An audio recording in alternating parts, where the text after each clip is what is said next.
The purpose of this video is to help you practice balancing chemical equations. If you're new to this, I think it is useful to go through this process a few times so that you understand what we're doing when we balance the chemical equations.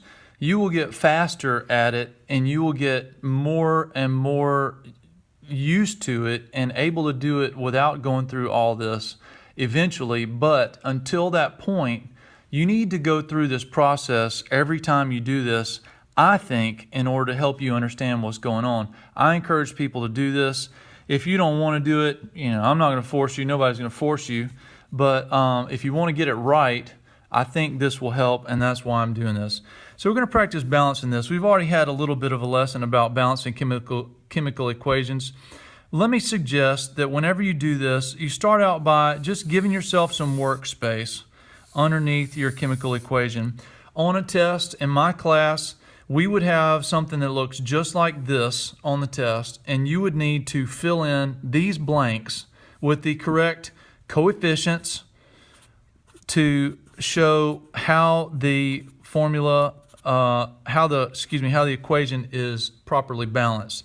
And the whole purpose of this is to demonstrate the law of conservation of mass. After you have given yourself some workspace, I suggest dividing this equation into before and after, and we recall that everything that is there before the chemical reaction happens, which is represented by that arrow, is going to be the same as everything that is present after the chemical reaction happens. So let's try these two, and then we'll pause and do a different video for our second two. So what I suggest you do first is just recopy all of these formulas right here. You may feel that it's a waste of time, but I think it will help you to see what's going on. What we do, and I typically just start with the first element, and I say to myself, I see that there are two nitrogen atoms, in this case, on this side of the equation. How many nitrogen atoms are there on this side of the equation? I see that there is one nitrogen atom over there, and I want to raise this amount to match this amount over here. The only way to do that is to make whole copies of whatever formula is up here.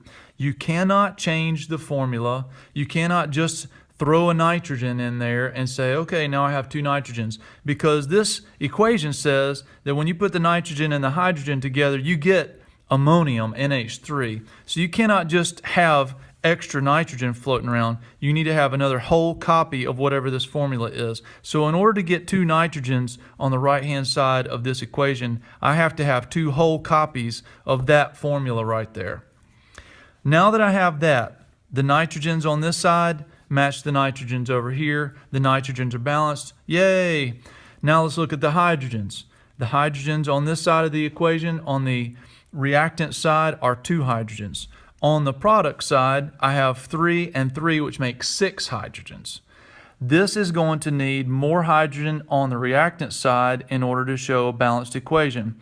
How many more hydrogens is whatever 6 minus 2 is. So I'm going to need 4 more hydrogens, and how do I get those? I have to have whole copies of whatever this formula is. So I'm just going to throw 2 more copies of H2 down here. And now I have the right amount of hydrogen, 6 on the left-hand side and 6 on the right-hand side. I have the right amount of nitrogen, 2 on the left-hand side, 2 on the right-hand side. That's the process to understand what's going on, but then the final step is putting the right answer in the blanks, here, here, and here. That's what I want on the test, and your teacher probably does too. So when we go up here and start writing our answer in the blanks, what we're going to show is that I have one copy of nitrogen, or N2. We typically don't write ones, because it's an understood one, just like x is understood to be 1x in algebra. So we'll leave that blank. If it was intended to be 0, we would never have written nitrogen in the first place. Here we're going to write 1, 2, 3. We're going to write 3 as the coefficient in front of H2 because it took 3 copies of H2 to balance this equation. And here we're going to write 2 because it took 2 copies of NH3 to balance the equation. So this would be a correct answer. You could write a 1 in here if you wanted to. Sometimes it's useful to go ahead and do that just to show your teacher that you didn't just forget to put something in the blank. But when you get into higher levels and you see these things written in books, if there's nothing written in front, it's assumed to be a 1. Let's look at the next one. Give yourself some workspace. Draw a line down from the arrow just to help you see the division between before and after. And then repeat all the formulas just so that you will have some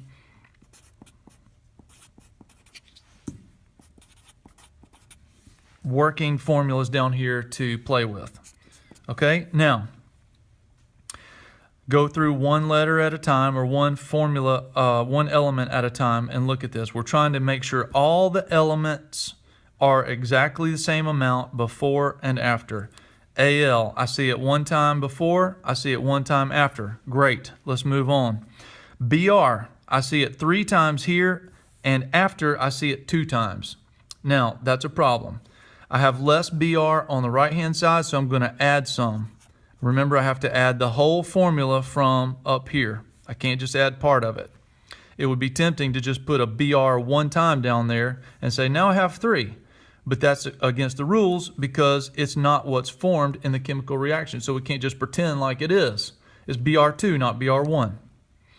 Now I have 4 bromines over here, but only 3 over here. I need to add more bromine on the left side, but I have to add the entire formula that the bromine is in. I can't just add 1 bromine. So now I have 6 bromines over here and only 4 over here. So I'll come back to this side and add 2 more. Now I have 6 bromines and 6 bromines. My bromines are good, but in the process, I messed up my aluminums. However, it's expected. This is all part of the process. This takes time, it takes work. You just work it out back and forth until it comes out right. Now I have 2 aluminums on the left-hand side. Let's address that on the right-hand side. I need 2 aluminums over here, so I raise this by adding a whole nother copy of the formula. I almost wrote the wrong formula. Now I have 2 aluminums here to match my 2 aluminums here. My aluminums are good, my bromines are good. Now I just need to worry about my chlorines. Are the chlorines already balanced? No. How many chlorines do I have here? 6. How many do I have here? 2. So I need to add a couple more copies of Cl2. Remember, I can't just throw in Cl4 because that's not what this says. I have to add whole copies of what the formula says in the original equation. Now I have 6 chlorines to match my 6 chlorines, 2 and 2 on my aluminums, 6 and 6 on my bromines. Everything is balanced. Yay! But we're not finished, because to finish this thing out, we have to make sure we put the right answers in the blanks.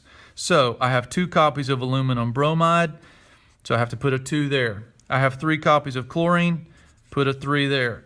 2 copies of aluminum chloride, put a 2 here. 3 copies of just bromine, put a 3 there. And now that's ready to turn in and get 100.